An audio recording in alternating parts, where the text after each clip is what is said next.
Good evening friends, reel and rhythm আজ 14 নম্বর episode এবং আজকে সিনেমা নিয়ে কথা এবং আজকে আমাদের বর্তমান সুপারস্টার শাহরুখ খানকে নিয়ে কথা। আমরা জানি শাহরুখ খানের এন্ট্রি ঘটেছিল দিওয়ানা নামক ছবিতে, মানে বলা ভালো সেকেন্ড হাফেতে। কিন্তু প্রশ্ন হচ্ছে শাহরুখ খান এই রোলটা পেয়েছিলেন কিভাবে? কারণ আমরা জানি তখন তিনি মূলত সিরিয়াল মানে ফৌজি, দিলদারিয়া, সার্কাস এই ধরনের কাজে মনোনিবেশ করছিলেন।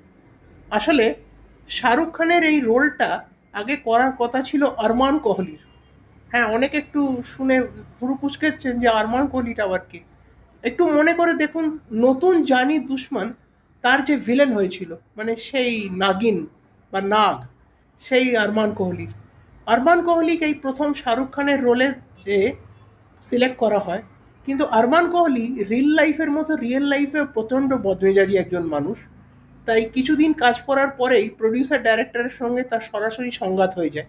তিনি ফিল্ম থেকে বাদ পড়েন এবং তারপরেই আমরা দেখি শাহরুখ খানের এন্ট্রি এবং সেই বাইক চালিয়ে বিনোদ রাঠোরের গান কোই না কোই চাহিয়ে প্যার করনে ওয়ালা।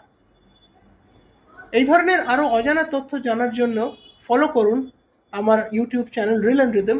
আজকের ভিডিওটা ভালো লাগলে লাইক শেয়ার করবেন এবং অবশ্যই চ্যানেলটাকে সাবস্ক্রাইব করুন।